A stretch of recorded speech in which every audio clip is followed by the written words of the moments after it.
Welcome to Behavioral Health Today, a podcast brought to you by the Triad Network. This podcast is designed to share trending topics occurring within the world and our communities and bring them a behavioral and mental health perspective.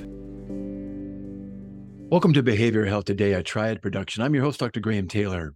Today's podcast is part of our Clinicians series, and I really love these shows as we get to take a wee bit deeper dive into a topic area, allowing you, our listeners, to get a better grasp of a more practical, more hands-on experiential understanding of the various therapeutic techniques and strategies and constructs that are part of the work of our guest and aspects of the mental health field that we can all benefit from.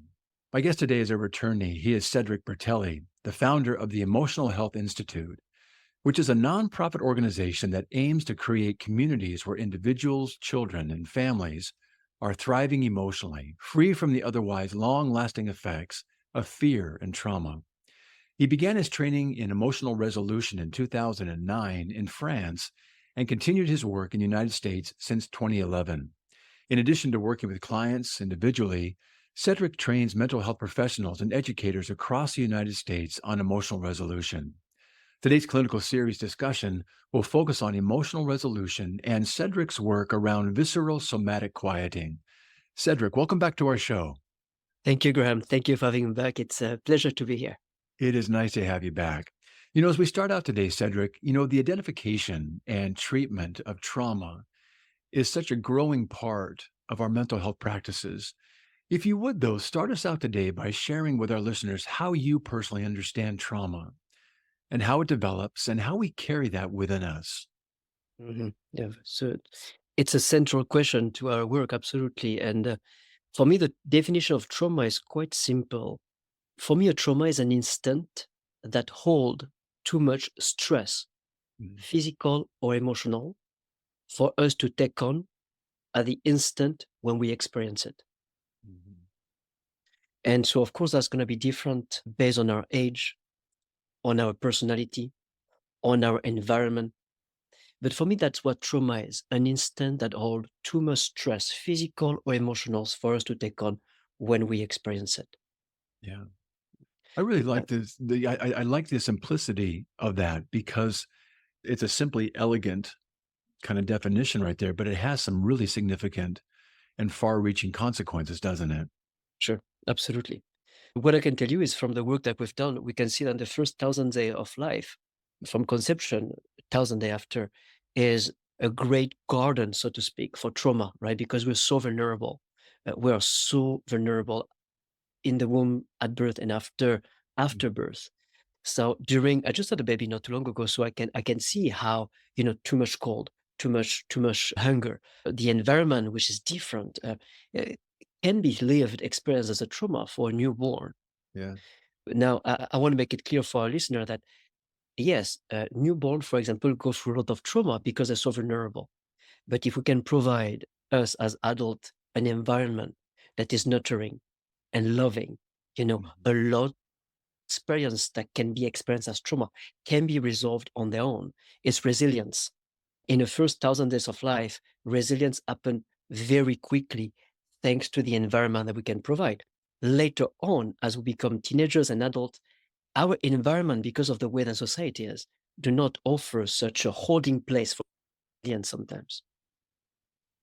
I think that holding place is really what helps mitigate some of the trauma that is just an inherent part of our early experience. And what happens is that and I love this definition, I use something fairly similar. It's, events outside the realm of normal experience that hold a significant amount of charge or the things you're talking about, stress that's both emotionally and physically in the process. And Cedric, what you're talking about here is that our brains aren't able really to process those things outside of normal experience. And it can be, cold, inattention, other neglect. traumas, even exactly. And in how important it is as a reminder to us how those early years set the foundation. And it's very possible with, parental attention and eye contact, physical touch, responses. And we can work through those things, but not everybody has that. And in later years, like you're saying, life is hard, isn't it? Yep. And it can ding us up. And those traumas get carried. So how do, as you understand later years, let's say the early years go well, but later years, things happen as we Yeah. develop, and these things that are challenging are carried with us. How do we carry them? What do you notice? So we know today, neurobiology, neuroscientifically, that debilitating emotional patterns are outdated prediction from the brain, obsolete prediction from the brain. In our life, we constantly update prediction. That's how we learn. That's how we learn how to drive. That's how we learn how to be in life. We constantly update predictions. That's a natural process from birth to death. Now, what we know as well is that if this prediction is based on a traumatic event, it will be more difficult to update. So all this trauma, or I should say, I don't like to say that we're carrying trauma. I like to say that we're carrying the wounds of trauma. I don't believe in trauma healing. I think it's a good idea it's a good concept. It's a Mhm. nice concept, but in my view, at least, we never heal trauma because trauma happened. Right. And whatever happened, happened. Now, all we can do is healing the wounds that this trauma created. And tell me if you didn't find the same in your own practice, but I never had a client who had a trauma that they can remember and that only have one debilitating pattern coming from the trauma. Like, let's say I've been sexually abused. I can guarantee you that I will have several patterns that come from this Mhm. one action. That's right. So tapping into the trauma itself, it happened. Now, Right. what can we do to resolve what came out of it? Very good. And that's where your program, Emotional Resolution, MRES, takes a very different and very unique approach. If you would, talk about how it differs from traditional therapy approaches. Yes. One of the first thing is we try not to talk or as very little as possible about traumatic events. If people remember what they are, because often people don't remember any traumatic event that happened in their life because it was too early, because of the dissociation process. So we are always taking the client the way they are today. Today, what are the debilitating emotional patterns that prevent you to live a life with contentment? Yes. What are the problem? What are the issues today? Now, we do that because when the client can recognize the patterns, and we can help them to recognize a pattern, to even question the belief, Mhm. question the beliefs, question the fact that, I have a men often they come to see me and say, well, I'm an angry person. I'm an angry man. That doesn't exist. You were not born angry. Yeah. Mhm. Now let's look at the anger and let's see how we can resolve that. Because when you feel anger or anxiety or depression or whatever it is, the physical sensations in the body, what we call interoception, Antonio Damasio, that somatic markers, but the physical sensation that let us know that we feel an emotion. Those physical sensations are the exact same physical sensation that were felt during a specific original trauma. It's Yeah. amazing to think that that's like the body's a time machine. At this instant, when I'm 43 years old, I might be feeling, when I feel anger, I might be feeling in my body the same trace, the same physical sensation that I felt maybe when I was 1 year old, Mhm. when something happened to me. Yeah. Mm. The We know the work of Bessel Vessel. van der Kolk talks about the body holds the trauma, holds the memory of that. And I think what I love about your approach is that we're not just looking at strategies to manage our anger. It's not anger management. It's why are you angry? Anger is just a symptom of something else that we carry at a deeper level. And we may not even, like you just said, and I love this point, we may not actually remember the event that caused us to develop some of these things that we now carry. And we're just reacting off of these. And we can have anger management strategies, but we're always only as good as till the next time we get triggered. And then I've got to employ these strategies from a place of where I'm really activated now. Yeah, And you're saying, what if we can get down to a deeper level? And at the base of emotional resolution is a precise process, which you call visceral somatic quieting. that's right. Walk us through an understanding of this, would you? Yeah, absolutely. Visceral somatic quieting is a term that was found by my wife actually with a doctor. She's a surgeon, and it's exactly what it is, in the sense that when we feel an emotion, a debilitating emotion, Yeah. anger, doesn't matter. Our visceral somatic state is triggered. We have physical sensations, interoception. Now, what we understand very clearly now with MRES is in order to resolve this anger, for example, or this anxiety, it's important for the body to go through this interoceptive prediction, so the physical sensations in the body, to let the prediction plays out until the end without any type of impact, without Mm. any type of control from the brain or from the therapist. That's the thing. When the interoceptive prediction can play out in the body without any type of control from the individual or from a therapist until the end, at the end of the prediction. So when the visceral somatic response is quieting, at the end of the prediction, the brain is expecting to be hit by some kind of danger, as exactly as it was hit when the first original trauma happened. Now, when the person can let the body go through the visceral somatic processing, meaning the sensations are changing until they abate on their own, at the end of the prediction, nothing happens. Yes. The client, the person is safe and sound. From that very instant, the prediction will be updated. Yeah. That's a beautiful description. Truly it is. I love the reminder that in this process, the body wants to take care of itself. The mind is very powerful. It is based on past prediction. And usually we can say the best predictor of, future behavior is past behavior. But if I'm working with a template or a model that is out of trauma, that's all I know to react to. And it's outside of my awareness. And so the MRES helps the body recognize that the perceived danger on that on that prediction that it's looking to take care of ourselves is nowadays actually obsolete. That's And exactly what it is. yeah, it's really not even real. We're living a fiction. We're living a lie, but it's what's always taking care of us. And so we predict ahead of time and we keep staying safe and staying safe and staying safe by avoiding these things or reacting in this way. So it must be right. But little do we know that we're actually unnecessarily and in the wrong way conditioning ourselves to believe a lie. And you're saying the MRES allows the body to integrate this traumatic information by allowing someone to see it all the way through to its completion, but with a corrective ending that is Which is actually nothing. based on the truth now.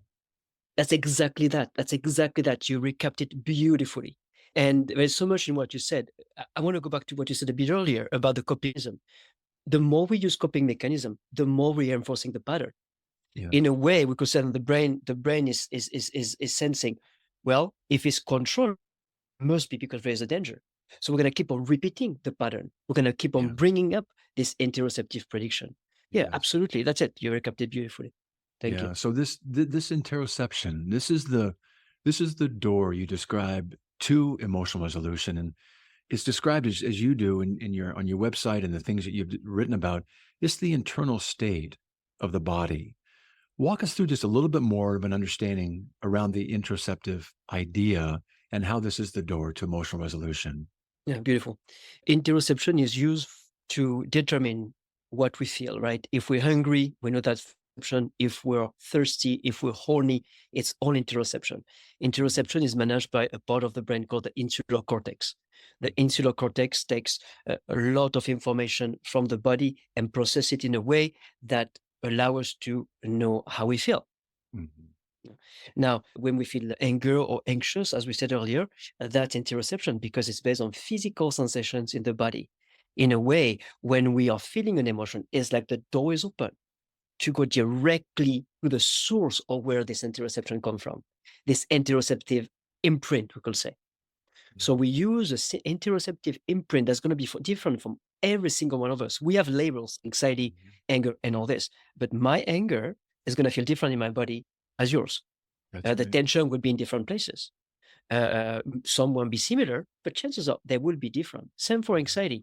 The way that I feel anxiety in my body might be slightly different from yours. You're going to have your imprint, I'm going to have my imprints. And in this moment of high vulnerability, when the interoception is triggered based on a past trauma, that's the door that we enter. And we're going to follow this interoceptive pattern, this interoceptive imprint until the end. And this interoceptive prediction that we mentioned earlier never lasts longer than 90 seconds.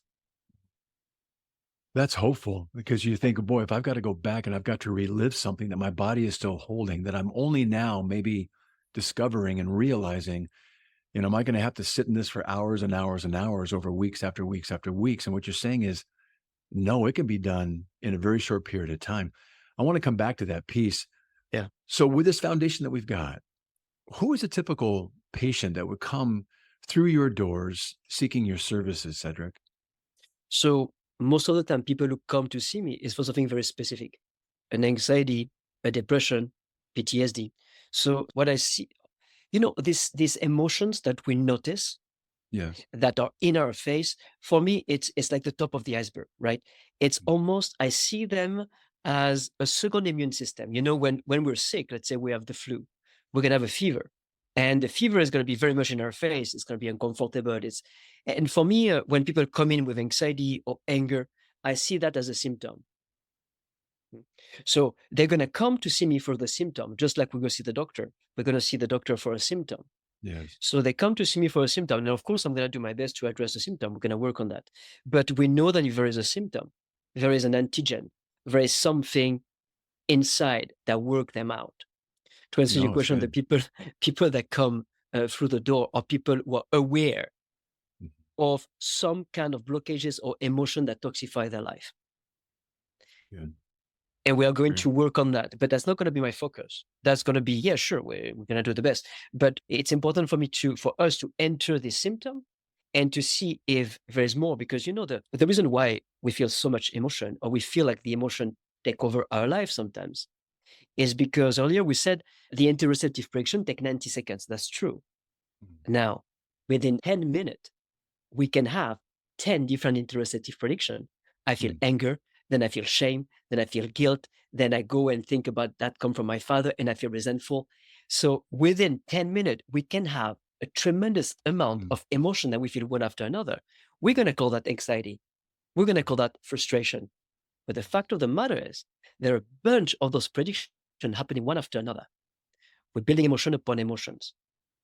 Really good. So when people come to see me with anger, we're going to try to work out as many emotions underneath it and created by this anger. We'll be right back after word from our sponsor. Whether you're a longtime or first-time listener to Behavioral Health Today, you're probably familiar with Triad, the company that brings you this podcast. But you may not know that Triad also hosts a community for current and aspiring behavioral and mental health professionals, featuring trending content and education and career resources, all for free. If you are a behavioral or mental health professional, or you're studying to become one, join more than 80,000 people on Triad by claiming your free professional account today. Visit us at hellotriad.com/BHT. That's hellotriad.com/BHT and join the Triad community today.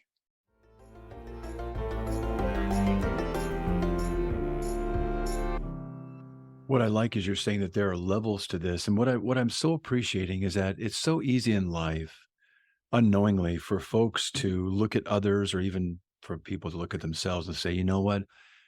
I'm an angry person or I'm an anxious person, or for someone to say, that person's so reactive and that person is so, avoidant of things. And we label folks by those things that we see in their behavior, their reactions, et cetera. But what you're saying is that these are just symptoms of a manifestation of something deeper that we don't understand or maybe even conscious of within ourselves. And you're really depathologizing what's going on. I mean, basically, we're all sojourners in this thing called life, and life is hard. And we go through these events in our lives, and we walk away with these layers of things. Sometimes they're to Yeah. protect us, but more times than not, they're usually to protect us. I get angry to keep people at a distance. I become avoidant to, not eat the berry that once upon a time got me sick. And I Yeah. do all of these things in a protective way, but it limits us. It makes life uncomfortable to carry sometimes, and also interferes with our relationships and our just being our fullest self in this life that we have. Yeah, absolutely. We become small. We are We only become as small. big. Yeah. We're only as big as the jail of our fears. Yes, You know, that's really we, good. we live in those walls, and some of us are trying to push the walls, but they're strong. Yeah. It's counterintuitive. One of the first thing I ask to people when they anger, for example, is okay, we talk about what makes them angry currently in their life. They use a situation when they felt anger, and we're gonna, resolve from that. And the question I ask people is like, without trying to be more intellectual about that, but trying to make sense of it at this instant, when you're angry at your son because he doesn't do his homework, for example, when you're angry, what are you really afraid of? Yes. And people, most of the time, are baffled by how it's like, I'm afraid I don't want him to become like me. I'm afraid I'm at, and it's like this question is so simple, right? But at this instant, what are you really afraid of? Yeah. We never think about it like that. We think, well, that's an angry dad, Yeah. or that's somebody who's just out of control. Well, let's do this. Let's do this. Let's say I walk into your practice and I've heard about you guys. I walk into your practice Mhm. and I'm coming in because people have told me that I'm an angry man. I kind of see that in myself, but I'm a little embarrassed about it. But I get the courage. I walk into your practice. Walk me through how you'd welcome me in and guide me through your therapeutic process. What would I experience in each of these steps? Yeah. It's a great question. First, I will ask you if you really want to be here, because a lot of Yes, I guys do. who come to see me, they'll be sent by their wives or their partner, and Right. so it's like, do you want to be here? The answer is yes. Wonderful. First, I will ask you if you have any question for me, and if you have any question, I will take the time, if you're interested, if you need to know, to explain how the brain constructs emotion in order to vulgarize what an emotion is, in order to dissociate the person from their emotion. So there is not a Freudian or mystical fog around emotion, but just like we did in our conversation, in a way, explaining how the brain constructs emotion. It's not your fault if you feel an emotion. It's not even your parents' fault either way if you feel an emotion. It's just in you. It's just an obsolete prediction. It's your brain trying to keep you safe from a danger that doesn't exist anymore. I might ask, are there any, I'm walking in, I'm a guy, and I'm saying, are there any specific qualifications or special things that are required of me to be able to do this process before I go through it? Only one. You need to want to be here, and you need to do that for yourself, that means. And you need to have an intention. The intention is going to be what's going to drive our work. And often I ask my clients, so I would ask you, if we could change one thing in your life during this work together, during this conversation, what would that be? I would like to be, I guess, less reactive and less angry because I see the effect on those around me, but I can't help it. I can't Beautiful. stop it sometimes. So I'd like to be less angry. Beautiful. Then we can definitely work on that. And I will ask you for specific. So let's say it's the time of the session. I will make sure you're in a safe place. It's very important for the client to be in a place where they feel safe. Now I only work on Zoom, and the results happen much faster because people take the calls from their home Mm, or their house or their mhm. car, from a place where they already feel safe, which is they Yeah. don't have to come to my office. They don't have to, it feels safer. So it's important. Let's say, I should be precise about that. Let's say that somebody come to see me and most of the anger arrive happen at home. Yeah. Then I will probably ask about that in a conversation before the session. I will say, make sure you're in a place that is not holding this anger. Maybe in your Gotcha. car, right? Because it's important for the body to feel safe as we're going through this work. Now, it's important for the body to feel safe. Cognitively, the client might think they're safe at home, but Mhm. is the body feeling safe? Right. Go in a place that is as neutral and feel as safe as possible. Yeah. Yeah. Okay. And then I will ask you, in order for me to really understand what we're working on, about a specific situation that happened in your current life within the last few weeks when you felt this anger. So I noticed that, I guess, kind of thematically, when people don't seem to be doing right things, whether it's, stupid decisions people make in traffic or just what it was my son, like you said earlier, I had that experience where my son was just not doing well in his classes and he seemed to be kind of just taking things nonchalantly and not being that interested. And I found myself getting really, really angry. Very good. Very good. Not very good. Very well. I will ask you to take me to a specific moment that held this anger, like a specific moment with your son or in the car, a specific situation, a specific memory, because a memory is going to anchor this interoceptive imprint within you. Something that happened within the last few weeks, Yeah. something real, something specific and precise when you felt this anger. In fact, it was just last night, 2 days ago, he brought home his report card and the grade in the class that he is currently doing some assignments in. Actually, just last night, he was just kind of sloughing off and wasn't that interested. And I had to work really hard to get him focused. And I knew the grade in that class was low. So just last night, I got Mhm. angry at him. I said, you've got to be focused more. And you got to be, you're being lazy here. You're not being focused. And I was really upset. And so, Graham, at what moment did you start feeling angry yesterday? When did you start feeling angry? When I saw his posture in his chair. At this point, I will ask you to close your eyes and to replay that very instant exactly as you lived it. Mhm. And that's going to create an interoceptive reaction. You're going to feel sensations in your body. Mhm. At this point, I will ask you to feel your sensations simultaneously and to be with the sensations, to feel the sensations as they're changing in you. So we drop the memory, we drop what you hear. Now you intensely immerse yourself in your inner physical experience. And I'm going to let you tell me what's going on in the body. So I'm going to do nothing other than being attentive to what is happening physically in you. Mhm. And you're going to keep on telling me. That's going to last just a couple of minutes. Mhm. At the end, if we both do what we're supposed to do properly, which is you just feeling the entirety of the sensations inside, and me not interfering too much, at the end, you're going to feel calm.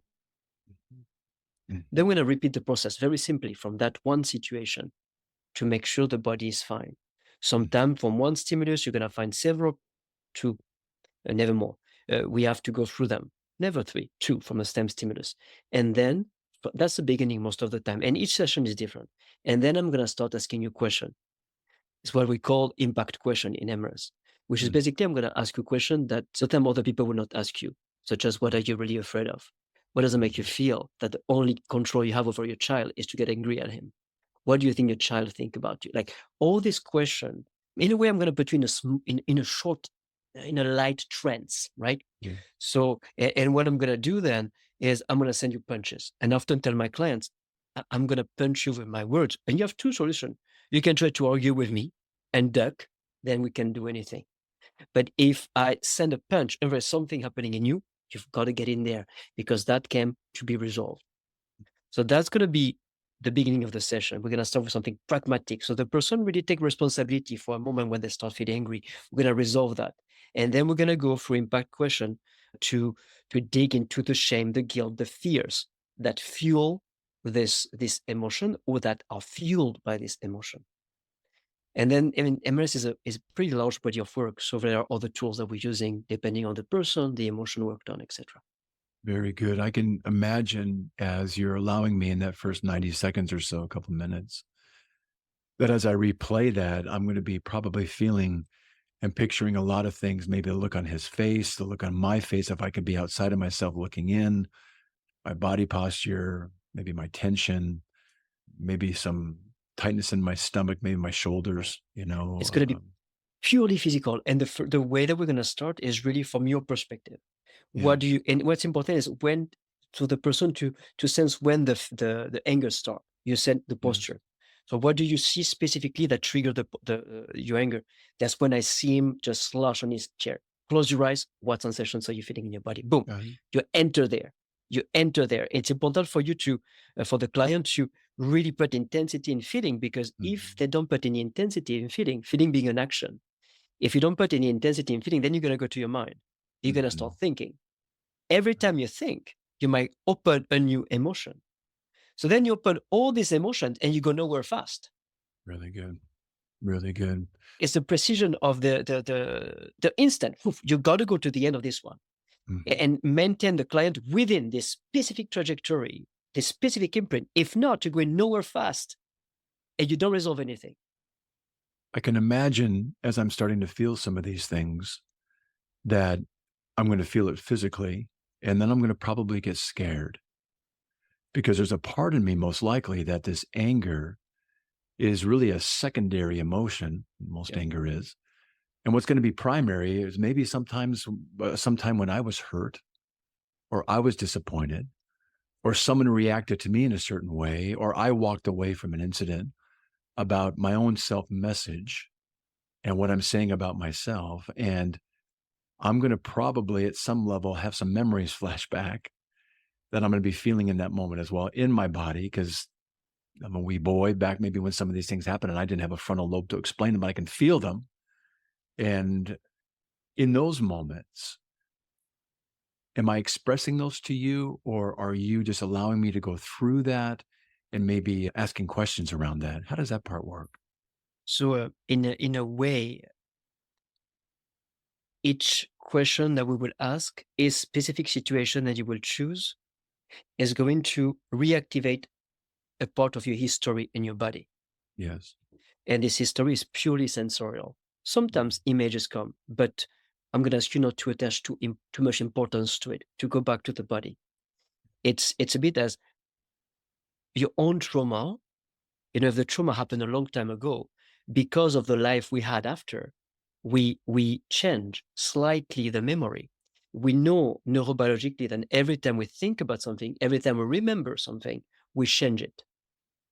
And so our experiences over the years, every time we think about it, our experience growing up and getting older shift this original memory. Mm-hmm. Original memory for us in MRS is not really important because it's not as accurate as it should be for us to work with. Yeah, really So, good. if some of these images come, boom, go back to the body, the history, because it's not a story, right? Sometimes we create story based on our life, our experience, which we've been told, our memories. But no, here we're going to tap into its archaeology, its sensorial archaeology. We're going to tap into the real history. Now, the physical sensation that you have in your body, they didn't get changed.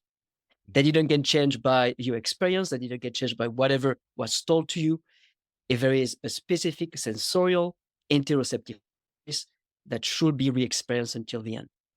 Yeah, it's really good. I love what you're saying here too. And those experiences we go through, it's the meaning that we have assigned to that memory. And then we Yeah. hold it in a physical, bodily way. And more times than not, I'm sure you're seeing that a lot of it comes down to the two things you shared earlier, fear and shame. And guilt. And guilt, something I've done Yep. wrong, fear that I'm going to be found out, shame that this is who I am. Yep. Those are powerful emotions, aren't they? That the body holds. And when it gets triggered again, boy, the body wants to respond to protect itself. That's right.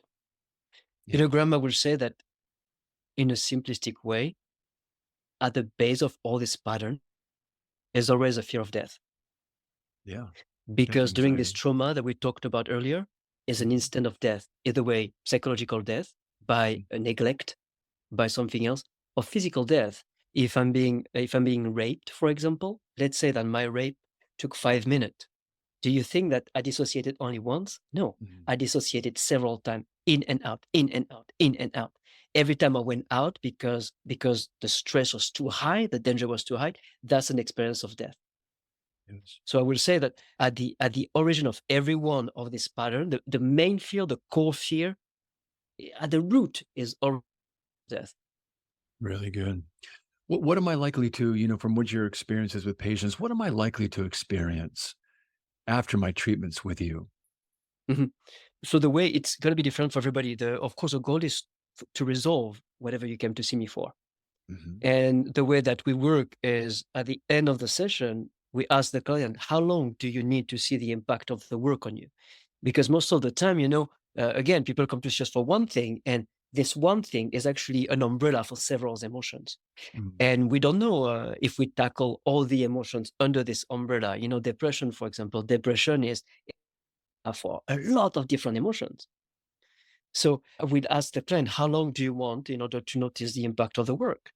And we always do a check-in. The client will say, I will know in 2 weeks, in 3 weeks, how different I feel. For example, for your son here, how often do you feel angry at him because of his every day, every week? So how long do you think would be a good time to notice a difference in your feeling? I will know in 3 weeks.